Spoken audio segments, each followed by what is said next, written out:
fez praticamente a apresentação. Eu sou, de facto, nasci no Porto, nasci no Hospital de São João, talvez por isso me chamo João. Adoro a cidade do Porto e quando me refiro ao Porto, portanto, refiro-me não só à cidade em si do Porto, mas a toda esta grande área, não é? Portanto, que vai de Espinho até à Póvoa de Varzim. Tudo isto é a área metropolitana do Porto, portanto, acabamos por ser todos portuenses. Uns portistas, outros boavisteiros, outros salgueiristas. Portanto, quer dizer, o ano passado, mais ou menos por esta altura, publiquei um livro que se chamava Heróis à Moda do Porto.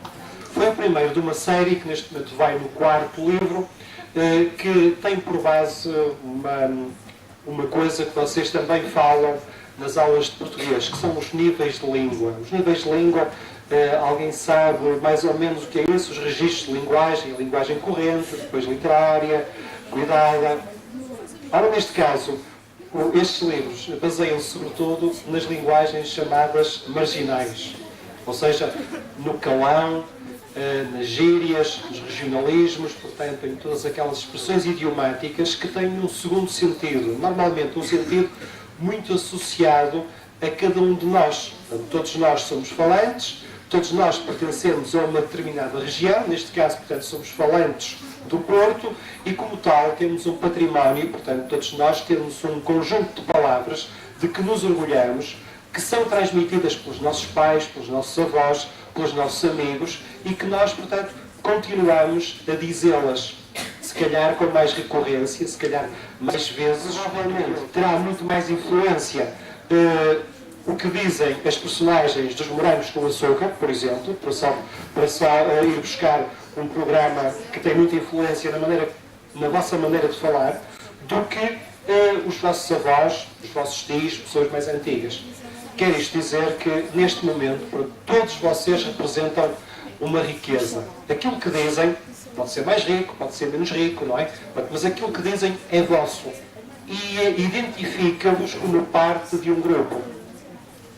O que eu procurei fazer nestes livros foi justamente tentar que aquele património, aquelas palavras mais antigas, mais ricas, que nos caracterizam, neste caso, enquanto portuenses, não se perdessem. Porque fiz vários estudos. E vocês sabem, por exemplo, que há uma palavra no Porto que significa que é tótil. Vocês conhecem tótil? Tótil. Essa é a palavra natural do Belém. Porque Belém é uma palavra dos betinhos de Lisboa e de Cascais. Com a televisão, com os chats, com os SMS. O que se diz hoje, daqui a 10 minutos, está a ser repetido por colegas vossos em Lisboa, no Brasil, no Algarve, vão perceber. Portanto, é tudo muito mais rápido. Isto tem vantagens, mas também há desvantagens de nós perdermos o nosso património, a nossa história, porque vocês sabem que o que nós somos hoje, não é? Devemos a uma história. Por isso é que é importante estudar história e sabermos do nosso passado. Nós só gostamos de nós próprios se soubermos aquilo que fomos no passado. E todos nós temos uma riqueza, um património. Hoje podem não ligar muito a isso, mas daqui a uns anos vão ver que é esse conjunto de coisas que são nossas, nossa identidade, não é? O nosso orgulho, o nosso bairrismo, que nos marca enquanto pessoas e que nos afirma, não é? Neste caso, enquanto portuenses. Uma vez que já fui aqui deixar do exemplo de futebol, e eu prometo que é a única vez que vou referir, o futebol, no caso do Porto, em Portugal, como acontece, por exemplo, em Espanha, no caso do Barcelona, acaba por ser não um fenómeno de futebol apenas, mas uma marca identificativa de uma região. Vocês já pensaram porquê que os portistas vibram muito mais com as vitórias do que, por exemplo, os benfiquistas? Primeiro porque têm muito mais, não é? Mas isso devia ser o contrário. Porque quanto menos vitórias se tem, mais se festeja, é ou não é?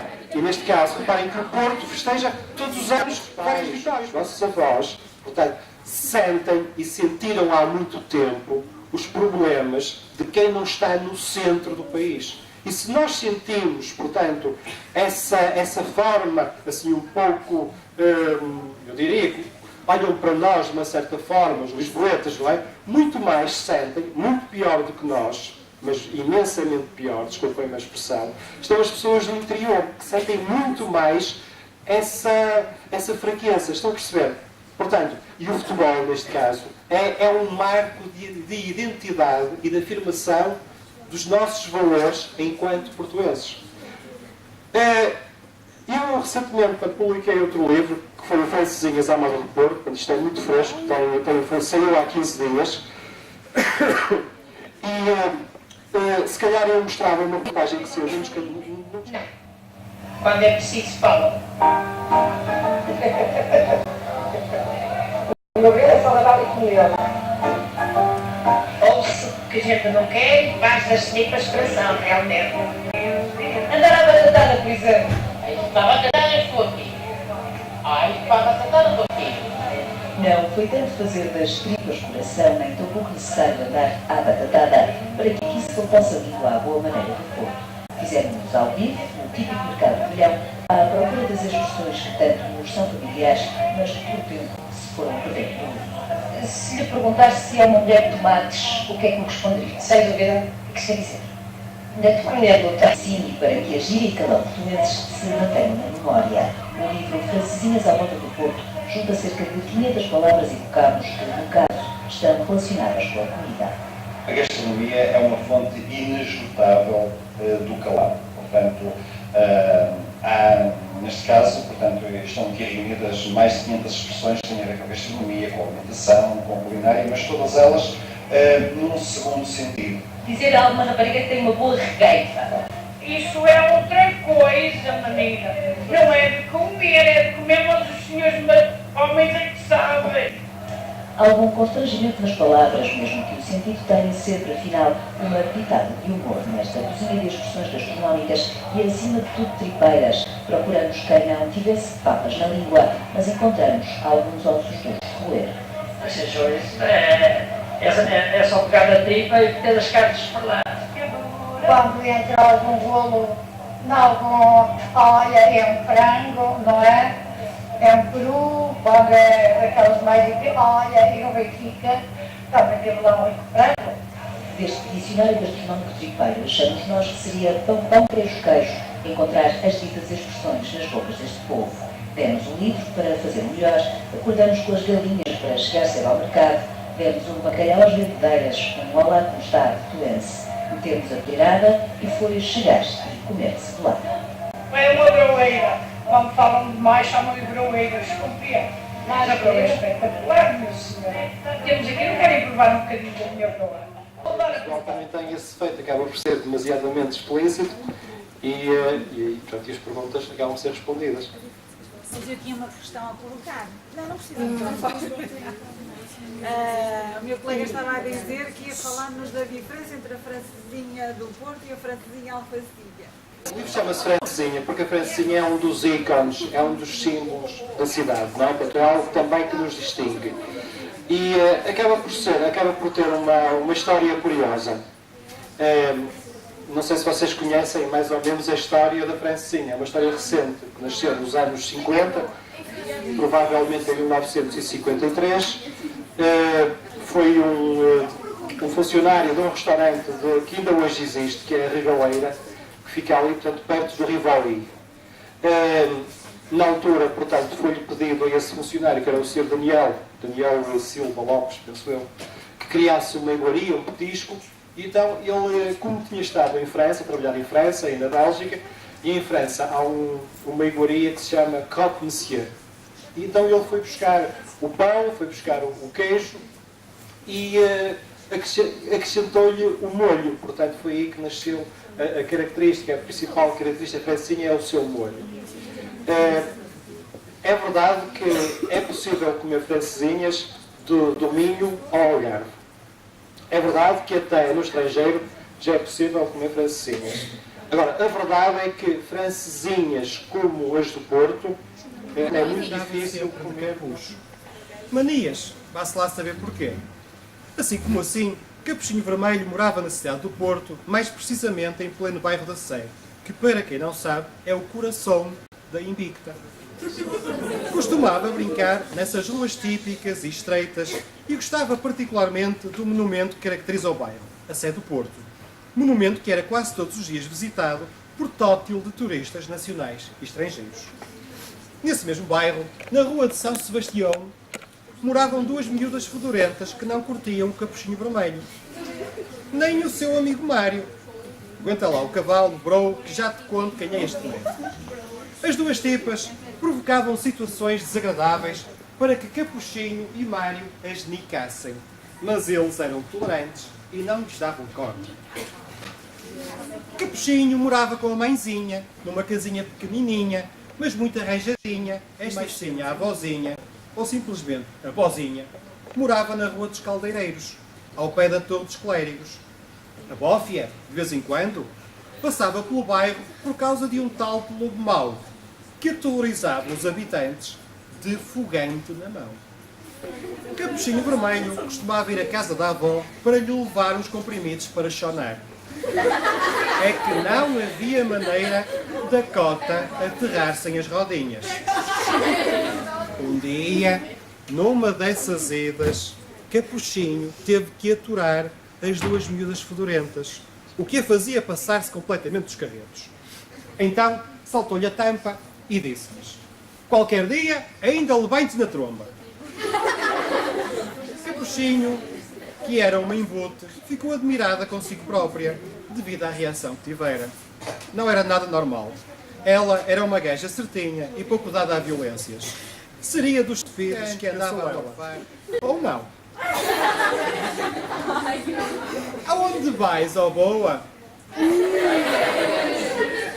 Boa casa da minha vozinha. Onde é que eu havia de ir a esta hora? Para a noite é que não posso ir, que me arrebentei toda a semana passada na queima. Olha que não era má ideia. Bora lá beber um copo? Eu até gostava, mas tenho que levar o Xanax à minha avózinha. O lobo, como já sabia onde a avó morava, pôs-se ao fresco. E como era mais ladino, chegou primeiro que o Capuchinho. A história, neste ponto, é curta e grossa. Bateu à porta, entrou, apresentou-se e comeu a cota. A seguir, porque tinha a barriga a dar horas, engoliu-a e devorou-a. Isto é piada. Passado algum tempo, Capuchinho chegou e bateu à porta, trus-trus. E uma voz que ela estranhou mandou entrar. Assim fez, até porque a porta não estava trancada, o que também era cena estranha, atendendo à gangada que por ali havia. E achou esquisita a figura deitada na cama. Até podia ser, pensou. Mas também podia haver ali Moro na costa. E, meus amigos, não há palavra pior para um capuchinho do Porto do que o palavrão Moro. Vai daí, resolveu passar a um severo interrogatório daqueles à laia da Judite. Oh Bobó, por que tens os faróis tão grandes? Primeiro, o lobo julgou que era uma referência aos melões que tinha colocado para dar volume ao peito. Bem queria arranjar laranjas ou até tangerinas, mas naquela casa só se comia melões, vá-se lá saber porquê.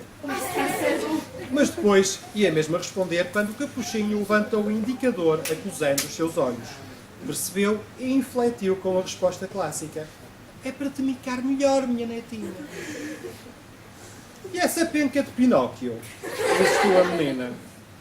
Perdido por um, perdido por 100. O lobo já estava sem pachorra nenhuma. É para te snifar melhor, minha netinha. Vamos lá, oh bozinha. E essas orelhas? Pareces o Dumbo, minha. São para te ouvir melhor. Faltava a pergunta sacramental. E por que tens uma bocarra assim tão big? Não me vais dizer que é para me comer melhor. Bom, é para te comer melhor. Entretanto, no outro lado da cidade, mais concretamente no bairro da Sé, não era bem do outro lado, a mãe começava a ficar preocupada. Sobretudo depois que o Neca Picheleiro, sabem que picheleiro é uma palavra do Porto. Em Coimbra já não sabem o que é dizer picheleiro, que é um canalizador. Sobretudo depois que o Neca Picheleiro tinha saído, a pretexto de desentupir uns canos lá em casa. Curiosamente, era um problema muito frequente, principalmente quando o marido não estava em casa. O que até levava as más línguas a terem alguns comentários sobre os préstimos profissionais do Neca. Tudo mentiras, claro, tudo mentiras.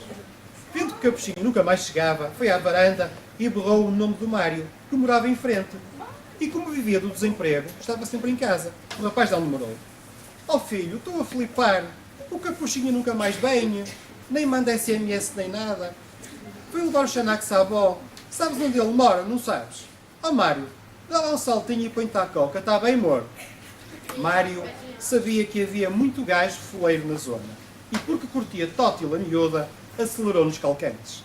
Quando chegou a casa da avó, viu que o lobo estava a dormir, muito satisfeito com o seu manjar. Roncava como um porco camúrcio. Percebeu logo o esquema. Então, Mário pensou no que podia fazer para salvá-las e teve uma ideia. Sacou da naifa, sabem que toda a gente na zona tem uma, abriu a barriga do lobo e tirou de lá o capuchinho e a sua avó. Mas antes, enfiou-lhe 5 xanaxes pelas golas abaixo. O que é mais engraçado, e só acontece nestas histórias, é que quando o jovem herói começou a abrir a barriga do lobo, elas estavam ainda vivas e conseguiu salvá-las. Fez respiração boca a boca ao capuchinho e despejou um cântaro de verde branco na cabeça da velha. 2 excelentes opções, como veio a confirmar, porque as duas foram reanimadas com sucesso e visivelmente satisfeitas. Bom, nestas coisas não se pode facilitar. E então, porque queria ter a certeza do êxito do salvamento, o que é que fez o lobo? Prolongou a operação com a miúda, que fazia uns linguados de estalo constantemente.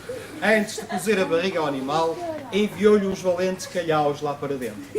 Depois, Mário pôs a patroa em casa e levou a Garena a beber um copo. O momento era de aproveitar e de vingar montes de negas que tinha na coleção. Estava confiante e otimista. Ia molhar a sopa de certeza. E deixaram o lobo para trás. No dia seguinte, o velhaco acordou com uma grande ressaca e foi beber água à fonte dos leões. Cansado por causa dos comprimidos, entrou na fonte, e aqui é a parte triste da história. Acabou por desmaiar e morreu afogado na fonte dos leões. Capuchinho Vermelho aprendeu a lição. Dar sempre ouvidos às pessoas mais velhas e dar umas voltas de vez em quando com as mais novas. As duas fedorentas, já nem me lembrava dessas coisas, pensando que o Capuchinho podia ter morrido, pediram-lhe desculpas e elas e o Mário ficaram amigos. Ou mais do que isso. E assim termina esta história e espero que hoje tenham pessoas.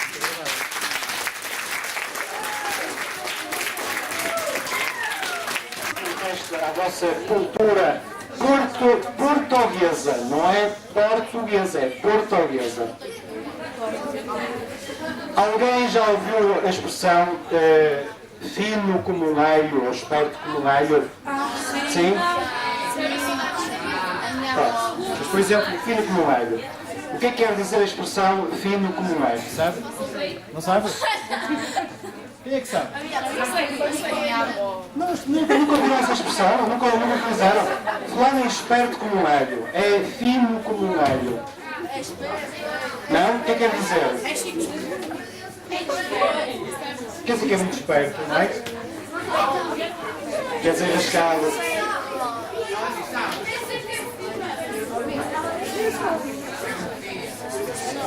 Alguém sabe o que é a banha da cobra? Aquilo que eu com o microfone podia estar a vender, a banha da cobra. Sabem o que é a banha da cobra? Não. É a banha da cobra. E broeiros? Há broeiros aqui? Cabeças de abóbora, hã? Temos aqui cabeças de abóbora.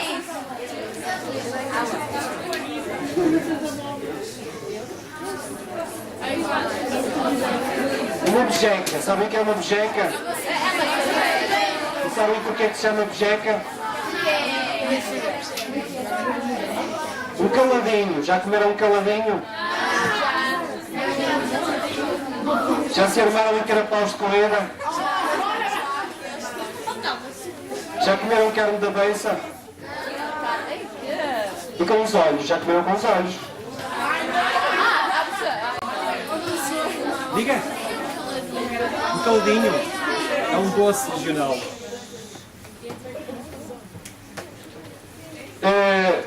Algum de vocês que vão fazer o corte à tigela? Bom, Não sei se querem fazer alguma pergunta, se não, muito obrigado por serem deste momento.